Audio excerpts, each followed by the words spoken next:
നമസ്കാരം. ഒരു ഇടവേളയ്ക്ക് ശേഷം വീണ്ടും മഴ അതിശക്തമായി തന്നെ വരുന്നു എന്ന മുന്നറിയിപ്പാണ് കേന്ദ്ര കാലാവസ്ഥാ വകുപ്പ് നിലവിൽ പുറത്തുവിട്ടിരിക്കുന്നത്. അതിൽ മഴ മുന്നറിയിപ്പ് എന്നുള്ളതിൽ മാത്രം ഒതുങ്ങുന്നില്ല. ഇനിയുള്ള 7 ദിവസം മഴ സജീവമായിരിക്കും. ഈ ഒരു ഘട്ടത്തിൽ തന്നെ ചില ഡാമുകളിലെ ജലനിരപ്പ് ഉയരുന്നതും ഏറെ ആശങ്കകൾ ഉയർത്തുന്നു. പ്രദേശവാസികൾക്കടക്കം കനത്ത ജാഗ്രതാ നിർദ്ദേശമാണ് ഈ ഘട്ടത്തിൽ നൽകുന്നത്. അങ്ങനെ ജനങ്ങൾ കരുതിയിരിക്കൂ എന്നാണ് പ്രത്യേകമായി അറിയിച്ചിരിക്കുന്നത്. ഇനിയുള്ള 7 ദിവസം ഒറ്റപ്പെട്ട ശക്തമായ മഴയ്ക്ക് സാധ്യതയുണ്ടെന്നാണ് മുന്നറിയിപ്പ്. തെക്ക് പടിഞ്ഞാറൻ ബീഹാറിന് മുകളിലായി ന്യൂനമർദ്ദവും വടക്ക് കിഴക്കൻ രാജസ്ഥാന് മുകളിലായി ചക്രവാത ചുഴിയും സ്ഥിതി ചെയ്യുന്നുണ്ട്. ന്യൂനമർദ്ദത്തിൻ്റെയും ചക്രവാത ചുഴിയുടെയും തൻഫലമായി കേരളത്തിൽ പരക്കെ മഴയ്ക്കുള്ള സാധ്യതയാണ് പ്രവചിക്കപ്പെട്ടിരിക്കുന്നത്. അതുകൊണ്ട് തന്നെ നാളെ മുതൽ ജൂൺ 27 വരെ ഒറ്റപ്പെട്ട ശക്തമായ മഴയ്ക്ക് സാധ്യതയുണ്ട്. അതിശക്തമായ കാറ്റിന് സാധ്യതയുണ്ട്. 7 ജില്ലകളിൽ നാളത്തേക്കായി യെല്ലോ അലർട്ട് പ്രഖ്യാപിച്ചിട്ടുണ്ട്. പ്രത്യേകിച്ചും മധ്യ വടക്കൻ ജില്ലകളിലേക്ക് തന്നെയാണ് മഴ സാധ്യത കൂടുതലായി പ്രവചിക്കപ്പെടുന്നത്. ആലപ്പുഴ, എറണാകുളം, തൃശ്ശൂർ, മലപ്പുറം, കോഴിക്കോട്, കണ്ണൂർ, കാസർഗോഡ് ജില്ലകളിലാണ് യെല്ലോ അലർട്ട് ഉള്ളത്. 23 മുതൽ 25 വരെ മലപ്പുറം, കോഴിക്കോട്, കണ്ണൂർ, കാസർഗോഡ് ജില്ലകളിലും യെല്ലോ അലർട്ട് പ്രഖ്യാപിച്ചിട്ടുണ്ട്. ഇവിടങ്ങളിൽ ഒറ്റപ്പെട്ട ശക്തമായ മഴയ്ക്കുള്ള സാധ്യത പറഞ്ഞിരിക്കുന്നു. 24 മണിക്കൂറിൽ 64.5 മില്ലിമീറ്റർ മുതൽ 115.5 മില്ലിമീറ്റർ വരെ മഴ കിട്ടുന്ന സാഹചര്യത്തെയാണ് ശക്തമായ മഴ എന്നതുകൊണ്ട് അർത്ഥമാക്കുന്നത്. എന്നാൽ ഇന്ന് മധ്യ പടിഞ്ഞാറൻ അറബിക്കടൽ, അതിനോട് ചേർന്ന മധ്യ കിഴക്കൻ അറബിക്കടൽ, അതിനോട് ചേർന്ന വടക്കൻ അറബിക്കടൽ എന്നിവിടങ്ങളിൽ മണിക്കൂറിൽ 65 കിലോമീറ്റർ വരെ വേഗതയിൽ ശക്തമായ കാറ്റിന് സാധ്യതയുണ്ടെന്നാണ് പ്രവചനം. ഇനിയുള്ള 3 മണിക്കൂറിൽ പ്രതീക്ഷിക്കാവുന്ന കാലാവസ്ഥാ പ്രവചനവും പുറത്തു വന്നിട്ടുണ്ട്. അതായത് അടുത്ത 3 മണിക്കൂറിൽ കേരളത്തിലെ കൊല്ലം, പത്തനംതിട്ട, കോട്ടയം, ഇടുക്കി, എറണാകുളം, തൃശ്ശൂർ, പാലക്കാട്, കണ്ണൂർ, കാസർഗോഡ് ജില്ലകളിൽ ഒറ്റപ്പെട്ട ഇടങ്ങളിൽ ഇടത്തരം മഴയ്ക്കും മണിക്കൂറിൽ 40 കിലോമീറ്റർ വരെ വേഗതയിൽ ശക്തമായ കാറ്റിനും സാധ്യതയുണ്ടെന്നാണ് കേന്ദ്ര കാലാവസ്ഥാ വകുപ്പ് പറയുന്നത്. ഒപ്പം മത്സ്യത്തൊഴിലാളികൾക്കും ജാഗ്രതാ നിർദ്ദേശം നൽകിയിട്ടുണ്ട്. കേരള, കർണാടക, ലക്ഷദ്വീപ് തീരങ്ങളിൽ മത്സ്യബന്ധനത്തിന് ഇന്ന് പോകാൻ തടസ്സമില്ലെന്ന് കേന്ദ്ര കാലാവസ്ഥാ വകുപ്പ് പറയുന്നു. 21, 22, 24 തീയതികളിൽ മധ്യ കിഴക്കൻ അറബിക്കടലിൻ്റെ പടിഞ്ഞാറൻ ഭാഗങ്ങൾ, അതിനോട് ചേർന്ന മധ്യ പടിഞ്ഞാറൻ അറബിക്കടൽ എന്നിവിടങ്ങളിൽ മണിക്കൂറിൽ 65 കിലോമീറ്റർ വരെ വേഗതയിൽ ശക്തമായ കാറ്റിനും മോശം കാലാവസ്ഥയ്ക്കും സാധ്യതയുണ്ട്.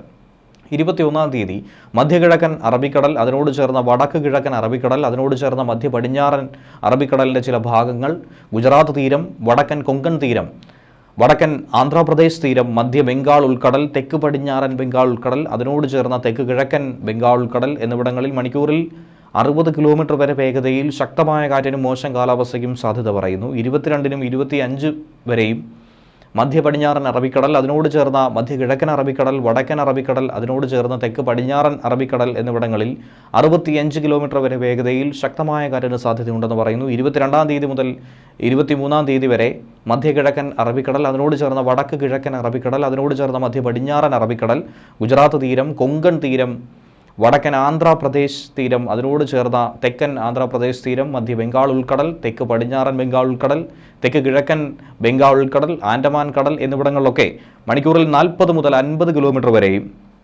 ചില അവസരങ്ങളിൽ 60 കിലോമീറ്റർ വരെയും വേഗതയിൽ ശക്തമായ കാറ്റിനും മോശം കാലാവസ്ഥയും സാധ്യത പറയുന്നു.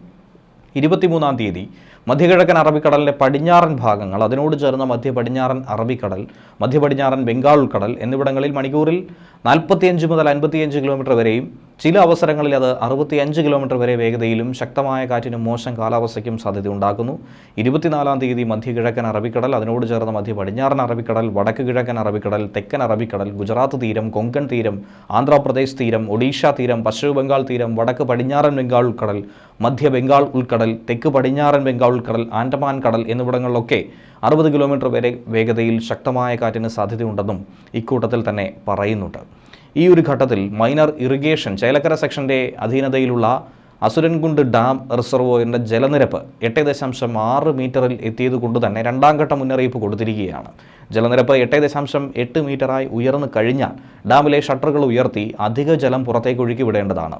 ഇനിയിപ്പോൾ മഴ പ്രതീക്ഷിക്കുന്ന സാഹചര്യത്തിൽ അതിനുള്ള സാധ്യത വളരെ കൂടുതലാണ്. ജനങ്ങൾ ജാഗ്രതയോടുകൂടിയിരിക്കുക എന്ന മുന്നറിയിപ്പ് നൽകുന്നുണ്ട്. ജലനിരപ്പ് ഇതുമൂലം ക്രമാതീതമായി ഉയരാൻ സാധ്യതയുള്ളതുകൊണ്ട് കുളിത്തോട്, പുതുപ്പാലം എന്നീ തോടുകളുടെ ഇരു കരകളിലും താമസിക്കുന്നവരാണ് ജാഗ്രത പാലിക്കേണ്ടതെന്നും മൈനർ ഇറിഗേഷൻ എക്സിക്യൂട്ടീവ് എഞ്ചിനീയർ പറഞ്ഞിട്ടുണ്ട്. അതുപോലെ തന്നെ വാഴാനി ഡാമിൻ്റെ സ്ലൂയിസ് ഷട്ടർ അതായത് 23-ാം തീയതി തുറക്കാനാണ് തീരുമാനിച്ചിരിക്കുന്നത്.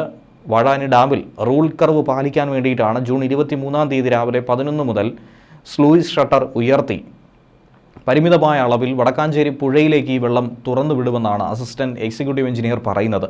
വെള്ളം ഒഴുക്കുമ്പോൾ വടക്കാഞ്ചേരി, കേച്ചേരി, മുക്കോല പുഴകളിലെ ജലനിരപ്പൊക്കെ തന്നെ ഉയരാൻ സാധ്യതയുണ്ട്. പ്രദേശവാസികൾ വളരെ ശ്രദ്ധയോടുകൂടി അതിനെയും നോക്കി കാണേണ്ടതായിട്ടുണ്ട്. ഇതോടൊപ്പം ഇടിമിന്നൽ ജാഗ്രതാ നിർദ്ദേശം ഈ മഴയോടൊപ്പം തന്നെ പ്രതീക്ഷിക്കാവുന്ന ഒരു സവിശേഷ ദുരന്തമായി തന്നെയാണ് കാറ്റിനെയും അതുപോലെ ഇടിമിന്നലിനെയും നമുക്ക് വിവരിക്കേണ്ടിയിരിക്കുന്നത്. അപകടകാരികളാണ്. മനുഷ്യൻ്റെയും മൃഗങ്ങളുടെയും ജീവനും വൈദ്യുത ആശയവിനിമയ ശൃംഖലകൾക്കും വൈദ്യുത ചാലകങ്ങളുമായി ബന്ധിപ്പിച്ചിട്ടുള്ള വീട്ടുപകരണങ്ങൾക്കുമൊക്കെ വലിയ നാശനഷ്ടമാണ് ഇത് സൃഷ്ടിക്കുന്നത്.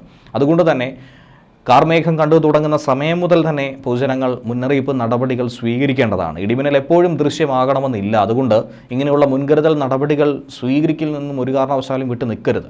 ഇടിമിന്നലിൻ്റെ ആദ്യ ലക്ഷണം കണ്ടു കഴിഞ്ഞാൽ ഉടൻ തന്നെ സുരക്ഷിതമായ ഒരു കെട്ടിടത്തിനുള്ളിലേക്ക് മാറണം.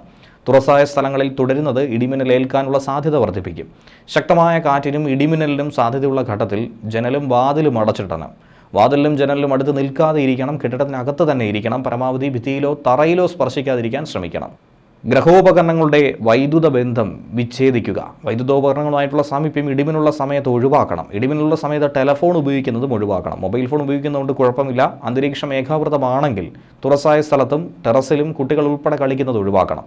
ഇടിമിന്നലുള്ള സമയത്ത് വൃക്ഷങ്ങളുടെ ചുവട്ടിൽ നിൽക്കരുത്. വാഹനങ്ങളാകട്ടെ മരച്ചുവട്ടിൽ പാർക്ക് ചെയ്യുകയും അരുത്. ഇടിമിന്നലുള്ള സമയത്ത് വാഹനത്തിനകത്ത് തന്നെ തുടരണം. കൈകാലുകൾ പുറത്തിടാതിരിക്കുക. വാഹനത്തിനകത്ത് തന്നെ നിങ്ങൾ സുരക്ഷിതമായിരിക്കുമെന്ന് കരുതുക. സൈക്കിൾ, ബൈക്ക്, ട്രാക്ടർ തുടങ്ങിയ വാഹനത്തിലുള്ള യാത്ര ഇടിമിന്നൽ സമയത്ത് ഒഴിവാക്കണം. ഇടിമിന്നൽ അവസാനിക്കുന്നതുവരെ സുരക്ഷിതമായൊരു കെട്ടിടത്തിനുള്ളിൽ അഭയം തേടുകയാണ് ചെയ്യേണ്ടത്. മഴക്കാർ കാണുന്ന അവസരത്തിൽ തുണികൾ എടുക്കാൻ ടെറസിലേക്കോ മുറ്റത്തേക്കോ ഇടിമിന്നലുള്ള സമയത്ത് പോകരുത്. കാറ്റിൽ മറിഞ്ഞു വീഴാൻ സാധ്യതയുള്ള വസ്തുക്കളൊക്കെ തന്നെ നേരത്തെ കെട്ടിവെക്കുക. ഇടിമിന്നലുള്ള സമയത്ത് കുളിക്കുന്നത് ഒഴിവാക്കണം. ടാപ്പിൽ നിന്നും വെള്ളം പിടിക്കുന്നതും ഒഴിവാക്കുക. പൈപ്പിലൂടെ തന്നെ മിന്നൽ മൂലമുള്ള വൈദ്യുതി സഞ്ചരിച്ചേക്കാം. ഇടിമിന്നൽ ഉണ്ടാകുമ്പോൾ ജലാശയത്തിൽ മീൻ പിടിക്കാനോ കുളിക്കാനോ ഇറങ്ങാൻ പാടില്ല. കാർമേഘങ്ങൾ കണ്ടു തുടങ്ങുമ്പോൾ തന്നെ മത്സ്യബന്ധനം, ബോട്ടിംഗ് തുടങ്ങിയ പ്രവർത്തികളൊക്കെ നിർത്തിവെച്ച് ഉടൻ തന്നെ അടുത്തുള്ള കരയിലേക്ക് എത്താനായി ശ്രമിക്കണം. ഇടിമിന്നലിൻ്റെ സമയത്ത് ബോട്ടിൻ്റെ ഡെക്കിൽ നിൽക്കരുത്.